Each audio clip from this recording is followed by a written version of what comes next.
Hi, this is Dawn of stamptilldawn.com, and today I'm going to show you a few little techniques that you can do using our Who's Your Valentine stamp set. This is for the National Paper Crafting Month special in December 2012, January 2013. Just in case you watch this later, but you can use these techniques on other similar stamp sets as well.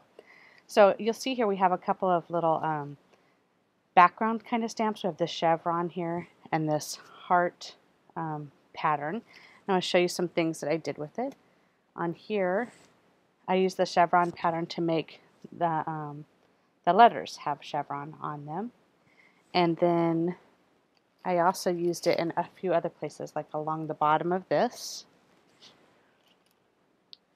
And also used it on these little strips here. And on here. And then I used the hearts. You can barely see them. I did a tone on tone. I did the hearts on here and here. And I also did the hearts on this background here. So I'm going to show you a couple little tips so that you can do this yourself.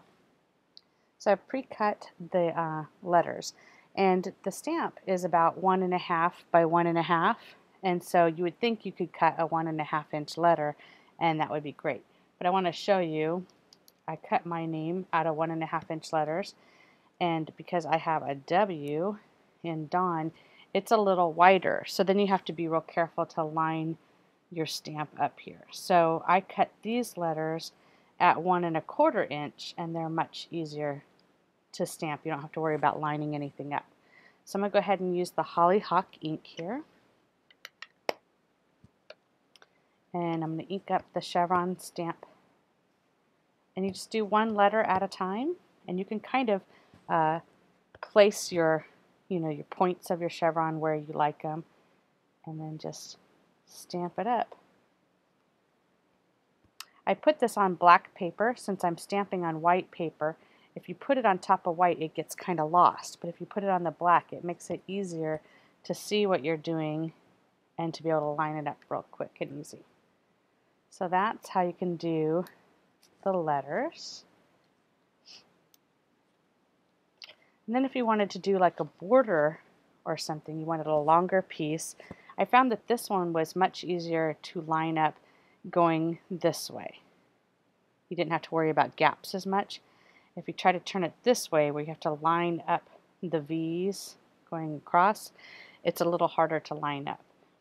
So again, I cut my paper a little bit smaller than the stamp, and you also want to put your stamp on a block much larger than what you need, so that way you can see all the edges of the stamp. If I put it on a block that was real similar in size, it would be harder to see where those edges are. And then with this, now I can just take my points and kind of stick them in the gaps there. And it's really easy to line this up. And you'll notice that the chevrons already, I don't think they're real equally spaced. They kind of look like they have a little bit of a pattern to it. So if you kind of don't get your spacing exact, it's not going to be real obvious. And then you can just work your way down. And I thought this would be cute if we cut it and kind of do one of those banner shapes. And my trick on that is if you take the middle, cut down the middle, and then go from point to your cut. Point to your cut, and then you have one of those real quick banner shapes. So that's quick and easy. Now up here, if you don't like this white here, I can take the stamp and go back in there, and now kind of got rid of that little white gap there.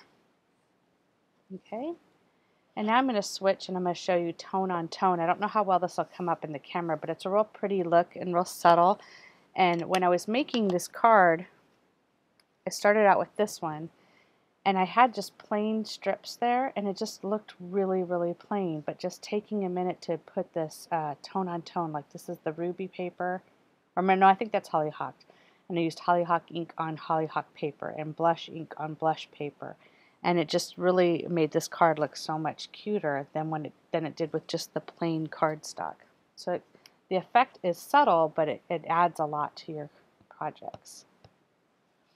And this one's just the same. So this one, the hearts are offset.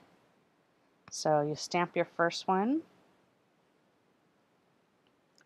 And then when you go to stamp your second one, you just kind of put the hearts, you offset them a little in the gaps, and you have a real quick and easy pattern.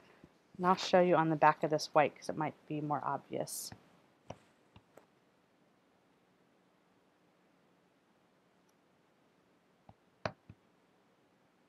Just offset it a little bit. There you go. You can just work your way down.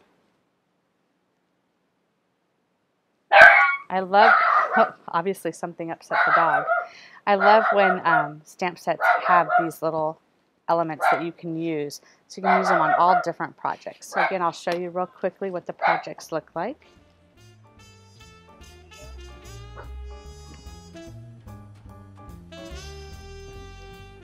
Please stop on by stamptilldawn.com, and I love it if you leave comments or likes on my videos. It helps me to know that you're enjoying them so I can keep making them. Thank you.